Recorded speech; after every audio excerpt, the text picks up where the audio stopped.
You're listening to Reference Desk, the Wicomico Public Libraries podcast that will connect you to your public library. Welcome back to the Reference Desk podcast. Today, we're going to travel the world and look into the Winter Solstice celebrations, past and present.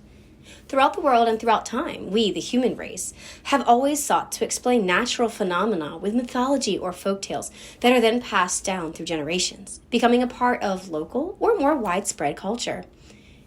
Even in the equatorial regions, there's always some sort of change in the duration of the sunlight, as well as the angle of the sun. To start, I thought we'd explore closer to home, and then delve into various cultures around the world in no particular order. Let's get started. Geographically, the Lenape, or Delaware First Nations, are the closest to our area. These groups have a rich culture and mythology that endures to this day. Throughout the North American continent, First Peoples have long celebrated the shortest day of the year with festivals and rituals to honor the sun and its inevitable return with the spring. Many times, as we will see in many cultures around the world, a bonfire is central to the festivities. Fire, with its protective warmth, symbolizes safety, as well as the warmth from the sun. Some groups, like the Iroquois, may celebrate the solstice in January or even February, depending on the phase of the moon. Today, modern First Nations often celebrate the solstice with a powwow, or a large festival of dancing and song. Moving southward, our next tradition comes from the Mayan civilization. You may think that people living so close to the equator wouldn't celebrate the solstice, but even to this day, the Maya peoples of the Yucatan, Chiapas, and the Central America use this time as a period of reflection and purification. So the Mayan calendar is separated into 18 months that are 20 days each. The 5 days left are their own month called Wayeb, and they fall on the winter solstice. They may celebrate by cleaning their homes before gathering for a communal dinner. Maya may also abstain from meat or alcohol during the 5 days of Wayeb. In more traditional celebrations, a Mayan may also refrain from bathing to avoid contaminating the water, thereby giving Mother Nature a break. Scooting south yet again, let's check out a culture that celebrates the winter solstice on June 21st instead. Being below the equator, of course, the shortest day of the year falls in June rather than in December. Called Inti Raymi, or the Festival of the Sun, this celebration of the Quechua people goes back as far as the 15th century. That's the 1400s. And is said to have been established by the Incan emperor, and I'm going to mispronounce this, I promise, Pachacutic, and was celebrated yearly until the Catholic invaders outlawed the practice in 1535. This celebration traditionally lasted 9 days, involving dances and animal sacrifices to Pachamama. In remote areas, this tradition has been preserved in the ostensibly Catholic celebration of San Juan Bautista. There is also a recreation of the festival on the archaeological site of, and I'm sure I'm going to mispronounce this one more time, Sacsayhuaman on June 24th. Going west across the Pacific Ocean, we'll visit the country/continent/island of Australia. Here, the Aboriginal people, of course, have long celebrated the shortest day of the year with their own set of festivals and rituals. Today, the solstice is usually celebrated with a skinny dipping in Canberra's Lake Burley-Griffin. In Tasmania, the small island off the southeastern coast of Australia, they run the Dark Mofo Festival through most of June. This is a music and art exhibition in the capital of Hobart. Down in New Zealand, Maori hosts special events to celebrate the solstice at the Aotearoa Stonehenge, which is a modern replica of Britain's own monolith. Moving northward in India, Lohri is celebrated to mark the solstice, mostly in the Punjab region, although celebrations can also be observed in Delhi. Lohri is particularly fun for the children because there is a trick-or-treating type of activity where the youth will travel from house to house collecting wood for the bonfire, traditionally lit on this holiday, but they also ask for sweets and other foods. Turning the children away is always seen as bad luck. Depending on where you are in India, the Lohri celebration can take on a different form. There is almost always a bonfire, a symbol of the light that is coming in the spring. In some cases, a small statue or image of the folk goddess Lohri is made, and sometimes they decorate it with cattle dung. And it is a focal point of the celebration, where singing and dancing are enjoyed until the fire dies out. There are traditional foods of the holiday, like til, a rice-based dish, or mungfali, which is their word for peanuts, among others. Hindu people may even pour out milk or water around the bonfire to thank the sun god and to ask for continued protection.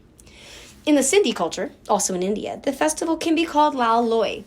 As with Lohri, children gather sticks for a bonfire, and there is music and dancing. Traveling to the snowy plateau of Mongolia, they observe a rather interesting tradition starting on the winter solstice called the 9 Nines. These are 9 sets of 9 days after the shortest day of the year, and they have defining features. The first 9 days, December 22nd through 30th, the time when distilled vodka freezes. The second set is December 31st through January 8th. Triple distilled vodka freezes. The third set, from January 9th through the 17th, is the horns of 3-year-old cows freeze and fall off. The fourth is January 18th through 26th, where the horns of a 4-year-old cow freeze and fall off. The fifth set is January 27th through February 4th. Rice doesn't freeze, so it's starting to warm up. The sixth set of 9 is February 5th through the 13th. The roads start to show. The seventh set is February 14th through 22nd. The snow on the hilltops starts to melt. The eighth set is February 23rd through March 2nd. There's splash and splash everywhere. The ninth set is March 3rd through 12th, and that is characterized by warmth coming. And that's where the spring begins. I think it's fun that they gauge winter's intensity by the freezing of their alcohol. On the African continent, Egypt was one of the first civilizations to record the heavens and write down their mythology regarding the winter solstice. The sun god Horus, formerly Ra, was the focal point of the holiday, as Horus is the sun god in Egyptian myth. Winter solstice was seen as a time of rejuvenation and rebirth. The sun would be at its lowest point in the sky from December 21st for 3 days before it would start to make its climb higher. This usually occurred on or around December 25th, when they would herald the rebirth of the sun. This ritual observance was practiced well into the time of the invasion by the Romans and is thought to be the precursor for the Roman Saturnalia festival. Ancient Romans celebrated Saturnalia on December 17th through the 23rd, and this festival honored the god Saturn, as you may be able to tell by the name. In Greek myth, you would have been known as Cronus, who was an earth titan and considered a god of harvest. This was usually a public holiday, with the courts and schools being closed, and you would never declare war during this time. Many times, they would have role reversals, like the servants would be treated to a lavish feast, for example. There would also be gift-giving, and it is speculated that many of the modern-day ideas around Christmas originate from the Saturnalia festival. Most of the United States traditions around the winter solstice are Eurocentric, and that's understandable because a vast majority of the initial immigrants to the country after the First Nations, of course, were from Europe, primarily Britain, Ireland, Norway, France, and Germany. There are many similarities because of the long history of intercultural exchanges in Europe, bordering on homogenization between the festivals of the winter solstice. Since many of these traditions are familiar to us, I'll go through some of the lesser-known traditions and origins. The tradition of the Christmas tree, for example, or Tannenbaum, most likely started in Germany and was made popular throughout the rest of Europe by none other than Queen Victoria's husband, Albert. Since she went on to have children and grandchildren on almost every throne in Europe, it's no mystery how that tradition was spread.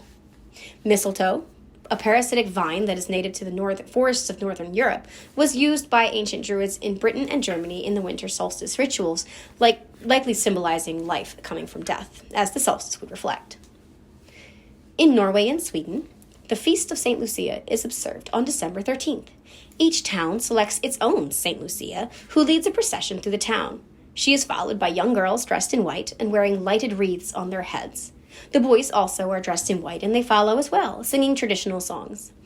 This festival marks the beginning of the Christmas season in Scandinavia. Families may choose to observe a more private St. Lucia's Day by having one of their daughters, usually the eldest, dress in white and serve coffee and sweets to the other members of the family. Pre-Christian Norse also celebrated the solstice with large bonfires meant to chase away evil spirits and encourage the return of the sun. This modern celebration of St. Lucia is actually a nod to the region's Norse heritage. In Wales, the Mari Lwyd tradition involves a skull of a horse decorated with bells and ribbons. This skull is then paraded around the town, propped on a stick by a reveler hidden beneath a sackcloth. At each home he or she visits, the Marilude challenges the person inside to a punko battle. Essentially, they have to come up with rhymes. If the person inside the house gives up first, he or she owes Marilude a treat. If they win, the person inside, the white horse goes to the next house and tries again. This tradition had at one point vanished from Wales, but has recently resurfaced. Personally, I can see why. A rhyming rap battle with a disembodied horse skull? Sign me up! Lastly, we can't have a conversation about Winter Solstice festivities without talking about the fat man himself, St. Nick. The jelly man dressed in red is thought to originate from eastern Turkey, and is based on a priest that was later made a saint named Nicholas. According to legend, he overheard a family lamenting the fact that they did not have enough money to make it through the winter. So, under the cover of darkness, Nicholas left some coins in the shoes left outside the door of the family's house, giving rise to the tradition of leaving one's stockings out, hoping for a gift of small treats.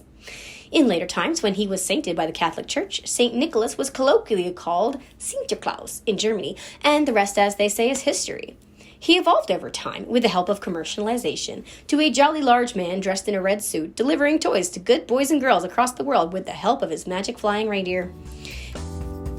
Thank you so much for joining me on this trip around the world. I hope you learned something, and I also hope you go on to look into more traditions and lore from other areas of the world. In this year, 2020, we can't really physically travel, but thanks to the internet, we have the world at our fingertips. Have a happy and healthy holiday season, whatever it is you celebrate, from the Mongolian 9/9s to the Welsh Marilude. It's a great season to be happy and look forward to the return of the sun and the warmth of spring. Future episodes of the podcast may include a variety of programming ranging from story times, crafts, readers' advisories, local interviews, discussions, community news, and etc. We also encourage feedback and suggestions. Visit us online at www.wicomicolibraries.org. Search for Wicomico Public Libraries on YouTube and podcast channels. To give us your feedback, you may call 410-835-2353 or email us at podcast@wicomico.org.